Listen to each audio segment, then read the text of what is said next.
Assalamualaikum warahmatullahi wabarakatuh. Halo semuanya. Perkenalkan, nama saya Diandra. Saya dari kelas 8B. Hari ini saya ingin menjelaskan tentang pengenalan sel dan Apa itu spesialisasi pengenalan sel? Pengenalan sel adalah kemampuan sel untuk membedakan jenis sel tetangganya satu sama lain. Organel sel dibagi menjadi dua, yaitu organel sel hewan dan tumbuhan. Organel sel tumbuhan meliputi dinding sel yang melindungi kloroplas untuk fotosintesis, vakuola untuk penyimpanan turgor, nukleus sebagai pusat kendali genetik, serta mitokondria untuk produksi energi. Organel sel hewan dan fungsi antara lain.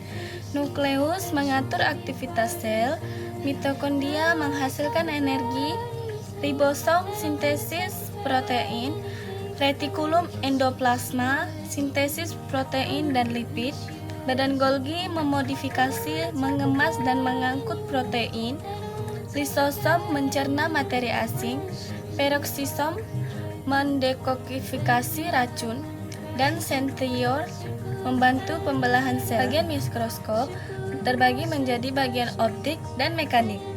Bagian optik meliputi okuler, lensa objektif, dan cermin lampu untuk memperbesar dan menerangi objek.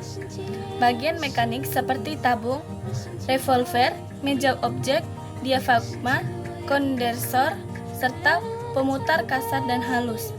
Fungsi untuk menopang, mengatur fokus, dan mengontrol cahaya agar bisa terlihat jelas. Sekarang kita beralih ke spesialisasi sel. Spesialisasi sel adalah proses di mana sel-sel yang belum matang berkembang menjadi sel yang membentuk dan berfungsi khusus untuk menjalankan tugas tertentu dalam organisasi multiseluler. 3 contoh spesialisasi sel. 1. Sel saraf yang mengantarkan sinyal listrik. 2. Sel otot yang memungkinkan gerakan tubuh. 3. Sel darah merah yang mengangkut oksigen. Berikut proses pencernaan makanan dan fungsi tiap organ pencernaan. Peredaran darah kecil pulmonal mengalirkan darah dari jantung ke paru-paru untuk mengambil oksigen dan membuang karbon dioksida, lalu kembali ke jantung. Sebaliknya, peredaran darah besar sistemik mengalirkan daya kaya oksigen dari jantung ke seluruh tubuh, lalu mengembalikan darah miskin oksigen ke jantung. Fungsi organ pernapasan antara lain menyaring udara, hidung dan bronkus, memproduksi suara, laring, dan melakukan pertukaran gas alveoli.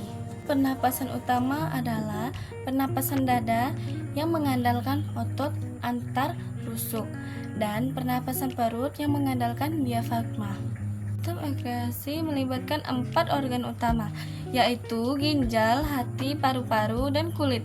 Ginjal menyaring darah untuk menghasilkan urin, hati memecah zat beracun menjadi urea dan mengeluarkan empedu. Paru-paru mengeluarkan karbon dioksida dan uap air saat bernapas, sedangkan kulit mengeluarkan keringat yang mengandung zat sisa. Proses pembentukan urin terjadi dalam 3 tahap, yaitu penyaringan, filtrasi, penyerapan kembali, reabsorpsi, dan pengumpulan augmentasi. Sekian dari saya, terima kasih.